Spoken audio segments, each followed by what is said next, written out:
What's going on, everybody? Well, welcome back. Terra Luna Classic trying to make some moves. The community standing up once again and really trying to push the agenda for more exchanges to support both our burns and getting Terra Luna Classic out there. We're going to talk about it in this video, along with what is happening with Kwon and a bit of feedback from that interview.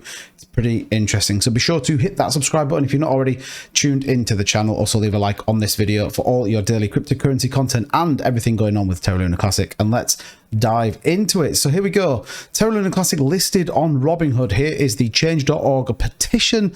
Now, I have some personal opinions on this, which we'll get to in just a minute, but the people of the hashtag Lunic community are seeking to list Terra Luna Classic coin on the Robinhood platform. This will be a benefit not only to the Luna community, but more so to Robinhood as well. There are currently over 1.5 million Luna holders and growing every day. We're also running a current 24-hour volume of over $2.5 to $3 billion, and we have gained over 300,000 wallets in the last 4 months. And that is true. We have increased both our notoriety around the whole crypto space for, one reason or another, but equally we are seeing more and more people come into Terra Luna Classic. Now, here's the thing. We do obviously have the petition going. I don't know if it's the best thing to do. I don't know if it really is what is going to work for Robinhood. We saw Shiba Inu did exactly the same and it didn't get anywhere. And if anything, Robinhood missed the boat with Shiba Inu. Now, I don't necessarily think it's a bad thing either. I just think we need to be careful in terms of not getting our hopes up too much, but equally making sure that actually what we're doing is increasing volume, building on the blockchains and making sure we are set for the future. But we'll have to see. 6,500 have currently signed it. It is moving up, so we'll keep an eye on that. Now, Terra founder Kwon talks to Laura Shin. The fraud charges against him are illegitimate. Now, interestingly, he uses the words illegitimate. During the second interview post Terra crash, Kwon said fraud charges against him are outside of the scope of South Korea's Capital Markets Act, therefore invalid. Now, it's a really interesting point to put, as opposed to saying that it's nonsense or that he's not being investigated. For me, that shows that he is getting investigated, that there has been conversations gone on, and his now line of defense is that it's actually outside of their jurisdiction and thus therefore can't be valid. Now, a really interesting point. I haven't watched the full interview. I know there's been quite a lot of feedback on the back of it. It says here, host Laura Shin of the Unclaimed podcast said her goal for the interview was to remain impartial in an attempt to uncover new information. I approached the interview with an open mind, whether Terra had been a fraud or not, meaning I tried to keep an open mind for both possibilities. Terra co-founder says the charges against him are illegitimate. One of the matter of voluntary return to South Korea to face charges under the country's Capital Markets Act. Kwon said because of cryptocurrencies are not classed as securities, he has interpreted that matter as outside of the remit of authorities. He said the consistent stance of Korean government has been and ever from the Financial Services Commission directly that cryptocurrencies are not securities and it's not within the ambit of their jurisdiction to regulate cryptocurrency for no reason. Basically, no, he's not going back to South Korea.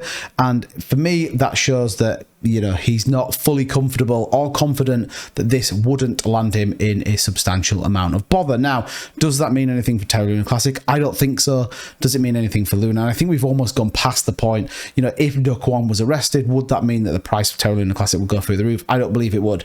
I think that we are under the Terra Rebels, both the community governance, and we are working hard in terms of bringing that to fruition. We know we've got the 0.2% burn tax going live soon.